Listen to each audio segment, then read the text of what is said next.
ప్రతి విజయం వెనుక ఉంటుందో మహిళ వెలుగుల్ని పంచి కరిగే కొవ్వొత్తిలా ఆ వెలుగే సత్యం శివం గుర్తిస్తే నీదే జయం ఒక మగువ శాపంతో పసివాడే గగనం ఒక మహిళా శపథంతో కొణికిల్ది భువనం మధురం నీ చరితం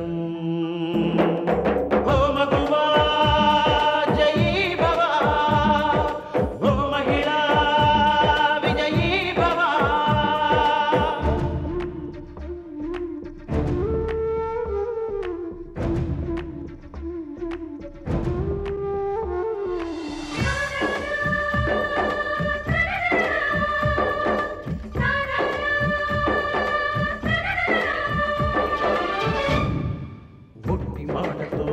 నాటికి రాదు రాదు జయము చిత్తశుద్ధితో చెమట ఓడ్చితే అందదా విజయము పిడుగురాలిన అడుగు ముందుకు వేయుటే ధైర్యము మనసు చూపిన మార్గ మొదలగా సాగని పయనము అంతులేనిది నీ సహనము సాటి లేనిది నీ త్యాగము బతుకు బాటలో ఎన్ని వెతుకులాటలో మలుపు మలుపునా ఎన్ని ఆటుపోటులో గెలుపే నీ ధ్యేయం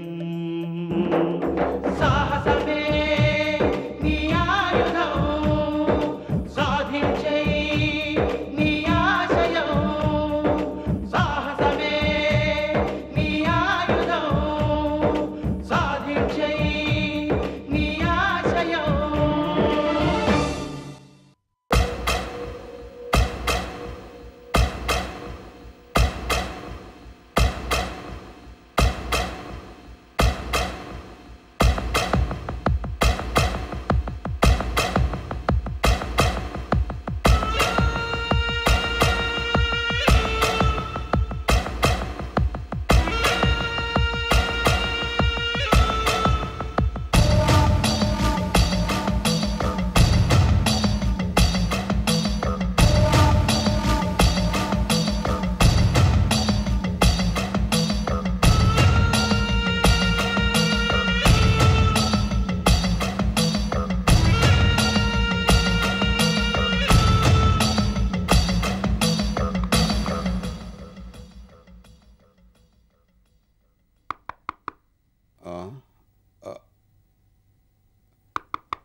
శాంతి శాంతి ఏమైంది? మీకేం కాలేదు కదా?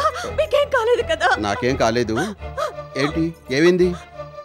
మిమ్మల్ని సీత సీత మిమ్మల్ని సీత కాల్చి చంపేసిందండి.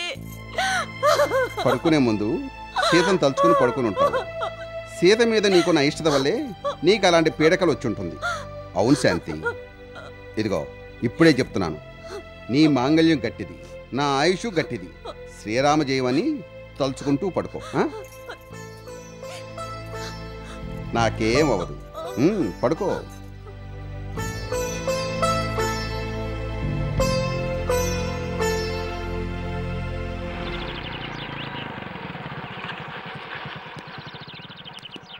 మీరా? రెండోదినా రా బాలాజీ. ఏమిటి పొద్దున్నే వచ్చారు? రాత్రి నాకు కలొచ్చింది. దాని గురించి అన్నయ్య గారితో మాట్లాడదామని వచ్చాను. అది మంచి కళ చెడ్డ కళ? చెడ్డ కళే. ఆ భయంతోనే ఇంత పొద్దునే వచ్చాను. అన్నయ్య గారు ఉన్నారా? పూజగదిలో ఉన్నారు, రండి.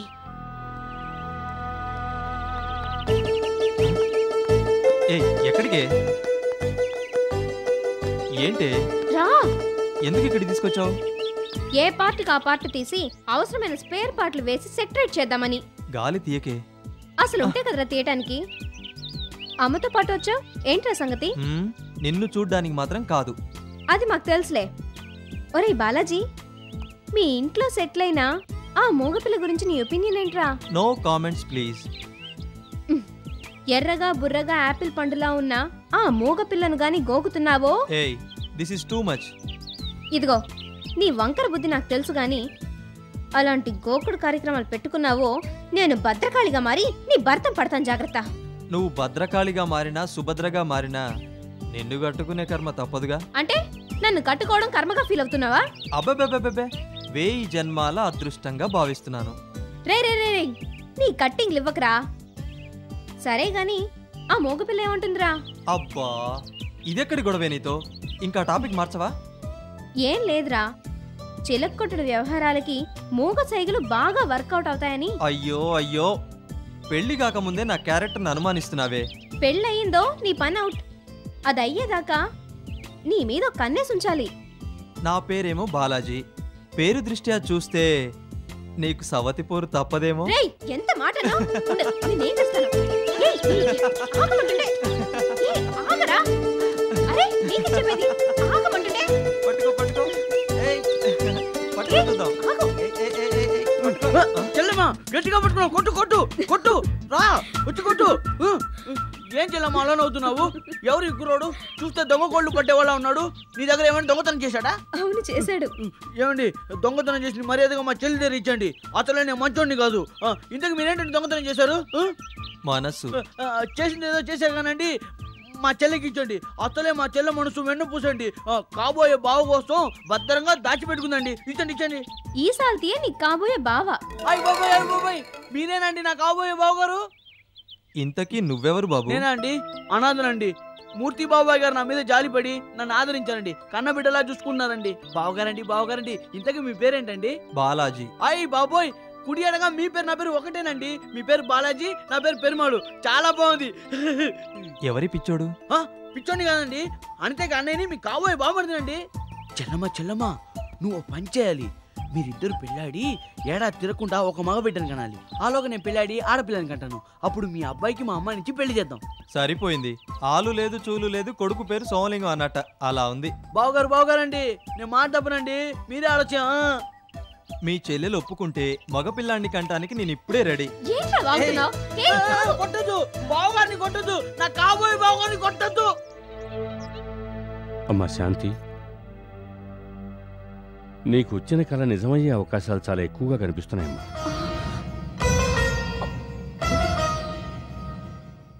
ఎందుకంటే ధర్మారావుకి మహర్దశ పూర్తిగా వచ్చింది. కష్టకాలం ప్రారంభం కాబోతోంది. అన్నయ్య, అవునమ్మా, దానికి సంకేతమే నీకొచ్చిన ఈ కళ. జాతకరీత్యా ఇందు చాలా అదృష్టవంతురాలు. ఆ పిల్ల అదృష్టం అడ్డుపుల్ల వేయడం వల్ల మీకు ఏ కీడు రాదు. ఆ పిల్ల మీ ఇంట్లో ఉన్నంత వరకు మీకు ఎలాంటి అశుభాలు జరగవు. పెళ్లి రోజున ఆ మోగపిల్ల రక్తతిలకం దిద్దటం అరిష్టం, అశుభ సూచన. మీ జాగ్రత్తలో మీరుండటం ఎందుకైనా మంచిది.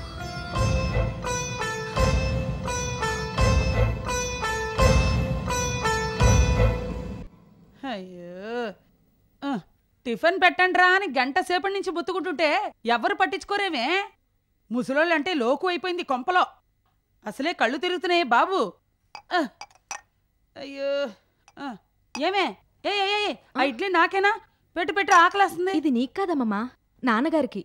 ఏమే, ఈ ఇడ్లీలు నేను తింటే అరగదేమే? అలా అని కాదమ్మమ్మా, నాన్న ఆఫీస్కి వెళ్ళాలి. ఒక్క నిమిషంలో ఇచ్చేస్తాను. సంపాదించే వాళ్ళకే రోజులే అమ్మా. నాకు ఆకలేసేస్తుంది, కళ్ళు తిరిగిపోతున్నాయే తల్లో.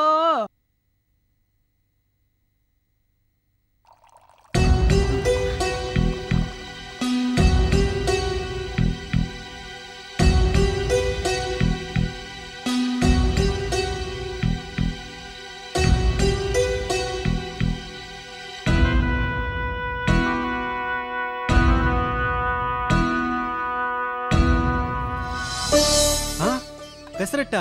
మామూలు పెసరట్టు కాదు, 3 ముక్కల పెసరట్టు. 3 ముక్కల పెసరట్టు అంటే నీకు ఇష్టం కదా. ఇంట్లో పిన్ని చేయనీదు. అందుకని మన సరోజిని అడిగి వాళ్ళింట్లో నేనే చేసి తీసుకొచ్చాను. తినన్నయ్యా. నా బంగారు చెల్లి కదూ.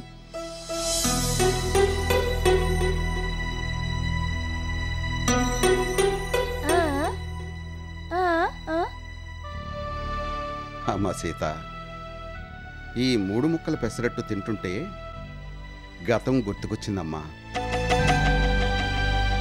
అదే రుచి, అదే కమ్మతనం, అదే 3 ముక్కల పెసరట్టు తిరిగి నాడు తినగలుగుతున్నానమ్మా. నీ చేతి నేతి పెసరట్టుతో ఆ కథంతా గుర్తు చేసావు కదమ్మా.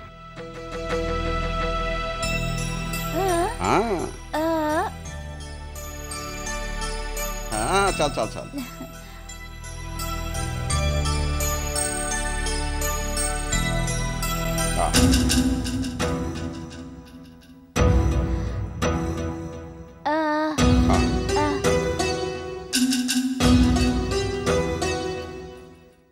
అమ్మా ఇందు, పెసరట్టు అంటే ఇలా ఉండాలి. నీకు ఇడ్లీ చేయడం తప్ప పెసరట్టు వేయటం రాదు. ఒకవేళ వేసినా ఈ రుచే రాదు. ఆహా, ఏ రుచో తెలుసా? ఆహా. ఇందు, ఈసారి పెసరట్టు వేసేటప్పుడు ఎలా వేయాలో సీతని అడిగి తెలుసుకో. అదొక్కటే కాదు, సీత ఎలా వంట చేస్తుందో చూసి నేర్చుకో. ఇక నుంచి అలాగే చేయాలి. సీత, కాస్త చట్నీ అమ్మా. ఓ ఆహాహా, ఏ రుచి, ఏ రుచి.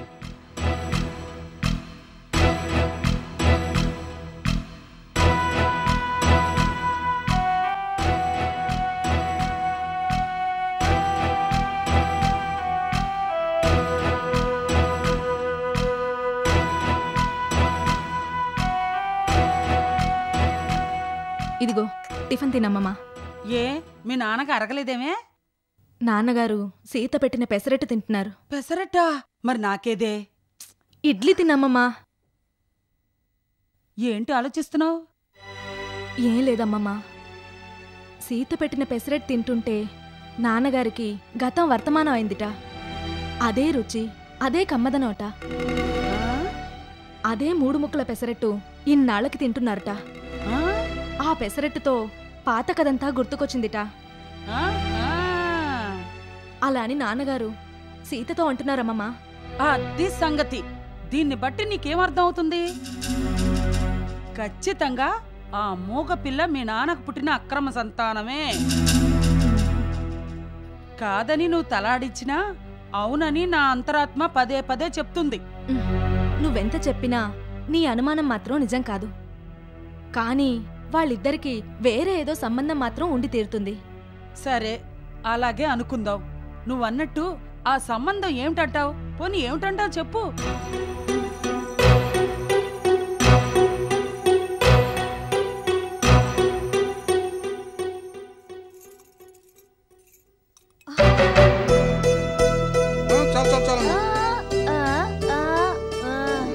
తిని తిని తినే ఇప్పటికే ఇంత లావయ్యాను.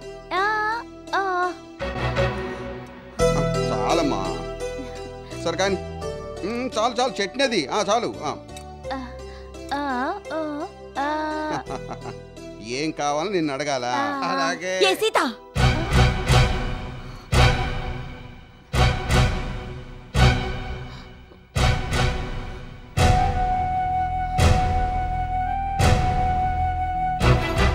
బయటకు వెళ్ళు, వెళ్ళు. శాంతి, శాంతి, మీరు ఊరుకోండి.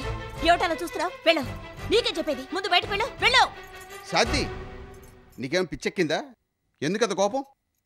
నాకు నిన్న రాత్రి వచ్చిన పీడకల గురించి ముహూర్తనైతో చెప్పానండి. నాకు వచ్చిన కథ నిజమయ్యే అవకాశాలు చాలా ఎక్కువగా ఉన్నాయట. మీ మహాదశ పూర్తి కాబోతుందట. మనకిక కష్టకాలం ప్రారంభమవుతుందట.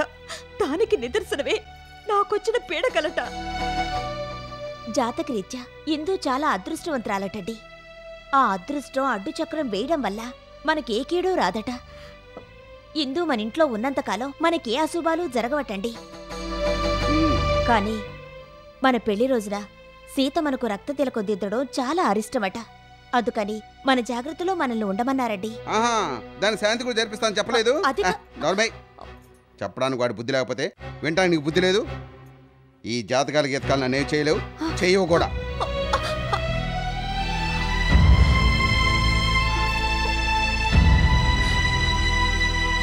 ఒరే మనీ, మనీ, అమ్మా అల్లుడు గారు రెడీ అయ్యి నీకోసం ఎదురు చూస్తున్నారు. ఎళ్ళు. అలాగేనమ్మా. ఉండు. ఈ 100 రూపాయలు తీసుకెళ్ళి 50 రూపాయలు గులాబ్ జాము, 50 రూపాయలు మైసూర్ పాకు పట్రా. ఎళ్ళు.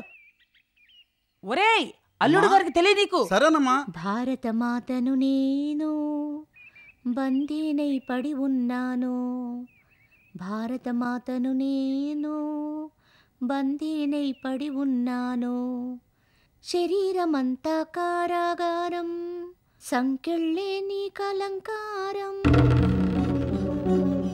ఉరితాడే నీ మెడలో హారం, కన్నీళ్ళే నీ జీవాధారం. అల్లుడు, మూగది పాట పాడుతుంది. ఆగు. అల్లుడు, అయ్యో అలా. జయకృష్ణ, వినోద్, బాలాజీ, శాంతి ఎక్కడ చచ్చారే? ఇందు. అమ్మమ్మ, ఎందుకు అరుస్తున్నావు? ఆ సీత మూగపిల్ల కాదే. అమ్మమ్మ, అది మాట్లాడుతుంది, పాటలు పాడుతుందే. నువ్వు చెప్పేది నిజమా? నేను కళ్ళారా చూసాను. నిజం రా చెప్తాను. అడుగు. సీత, నువ్వు పాట పాడేవా? అవును. ఏంటే పిచ్చి పట్టినట్టు నవ్వుతున్నావు? నాకు పిచ్చా? అవునే, నువ్వు వచ్చిన దగ్గర నుంచి నాకు పిచ్చి పట్టింది. ఏయ్, నిజం చెప్పు, భారత మాతను నేను అని పాడవా లేదా? ఏయ్, నువ్వు పాడింది నేను చెవులారా విన్నాను. లేదు, నువ్వు నోటితో పాడింది నేను కళ్ళారా చూశాను. కొట్టుకోనంటనా?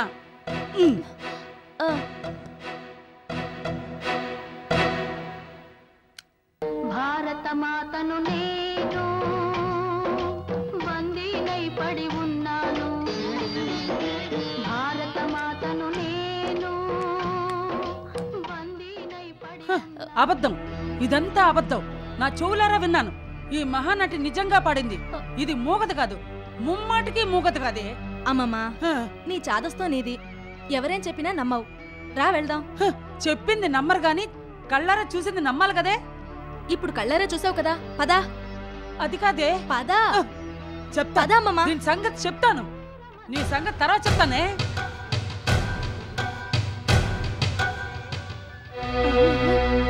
ఏంటే నా మాట వినకుండా ఆ మూగదాని మాట వింటావా?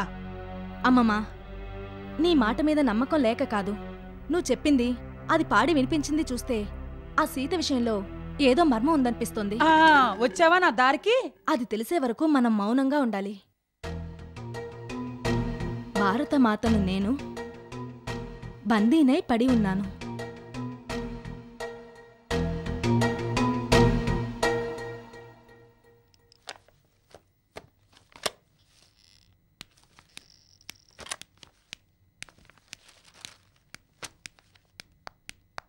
నమస్కారం మాలిని. నమస్కారం సార్. ఎలా ఉన్నావు? బాగున్నాను. మావాడు ఉన్నాడా? ఉన్నారు. నేను వచ్చానని చెప్పు. మీ ఇద్దరి స్నేహానికి మధ్య పర్మిషన్ దేనికి సార్? వెళ్ళండి సార్. మిమ్మల్ని పంపకపోతే నా పని కోటింగే. వెళ్ళండి. ధర్మ, కబురు చేసావట? కూర్చో. ఒరే మూర్తి, నేను నిన్ను సూటిగా అడుగుతున్నాను. జ్యోతిషాలు జాతకాలు పేరు చెప్పి నెలకు నువ్వెంత సంపాదిస్తున్నావురా? ధర్మ, ఎందుకు ఇలా అడుగుతున్నావు? Answer to the point. నెలకు నువ్వెంత సంపాదిస్తున్నావో చెప్పు. నా వృత్తి వ్యాపారము కాదు, నెలకి జీతము రాదు. ఆదాయం నాకు ముఖ్యం కాదు. కేవలం నా ఆత్మసంతృప్తి కోసం అడిగిన వాళ్ళకి జాతకాలు చెప్తూ ఉంటాను. అడగకుండానే చెప్తుంటావుగా నా అలాంటి వాళ్ళకి. అది స్నేహధర్మం. నీ స్నేహధర్మానికి సంతోషించాం గానీ నీకు నెలకు 10,000 ఇస్తాను. ఆ వృత్తి మానుకో. ధర్మ. ఒరే మూర్తి, జాతకం, జ్యోతిష్యం, మంచి చెడ్డలు, శుభాశుభాలు ఇవేమి నీ నోటి నుంచి రాకూడదు. నీ మాట తీరు, నీ వాలకం చూస్తుంటే నువ్వు మనసులో ఏదో పెట్టుకుని మాట్లాడుతున్నట్టు అనిపిస్తోంది. ధర్మ, ఎందుకు ఇలా అంటున్నావు చెప్పు. నువ్వు చేసిన దానికి. నేనేం చేశానని? ఒరే మూర్తి, ఎందుకురా లేనిపోని అన్ని చెప్పి నా భార్య మనసు పాడు చేస్తావు? నాకు మహర్దశ పోయిందా? రాబోయేది కష్టకాలమా? సీత వల్ల అరిష్టమా? ఇందు అదృష్టమే నన్ను కాపాడుతుందా? ఏమిట్రా ఇదంతా? మమ్మల్ని సుఖంగా బతకనివ్వా? నీ బాగు కోరేవాణ్ణి కాబట్టే చెప్పాను. చెయ్యాల్సిందంత చల్లగా చేసి ఇంకా నా బాగు కోరేదేంట్రా? ధర్మ, ఆవేశాన్ని పక్కన పెట్టి నేను చెప్పేది జాగ్రత్తగా విను. నేను చెప్పింది నిజం. శాస్త్రం ఏం చెప్పినా నిష్కర్షగానూ కర్కశంగానూ చెబుతుంది. ప్రస్తుతం నీ జాతకరీత్యా కీడు జరిగే అవకాశం ఎక్కువగా ఉంది. అది ఎవరి వల్లైనా జరగచ్చు, ఎలాగైనా జరగచ్చు, ఎక్కడైనా జరగచ్చు, ఎప్పుడైనా జరగచ్చు. జాగ్రత్త భయం నాస్తి అన్నారు. మన జాగ్రత్తలో మనం ఉండటం చాలా మంచిది. అనవసరమైన వాళ్ళని ఇంట్లో పెట్టుకోవడం మంచిది కాదు. ఆ సీతను బయటికి పంపించాయి. మూర్తి, నేను నా భార్య మా ఊరు విడిచి వచ్చినప్పుడు ఈ పట్నంలో నువ్వే మమ్మల్ని ఆదరించావు. అంతవరకు ఎందుకురా? ఈ మధ్య నువ్వు ఎవరు అనాథ కుర్రాన్ని ఆదరించి ఇంట్లో పెట్టుకున్నావు తెలిసింది. ఆదరించడం అనే సాంప్రదాయాన్ని నీ నుంచి నేర్చుకున్నాను రా. నువ్వు ఆ కుర్రోడికి ఆశ్రయం ఇచ్చినట్లే నేను సీతకు ఆశ్రయం ఇచ్చాను. నిస్వార్థంగా ప్రతిఫలం ఆశించకుండా నేను ఆ పని చేశాను. ఒకవేళ సీత కనుక ఇల్లు విడిచి వెళ్తానంటే నేను అభ్యంతరం చెప్పను, కానీ నా అంతటి నేను ఆ సీతను బయట పంపలేనురా.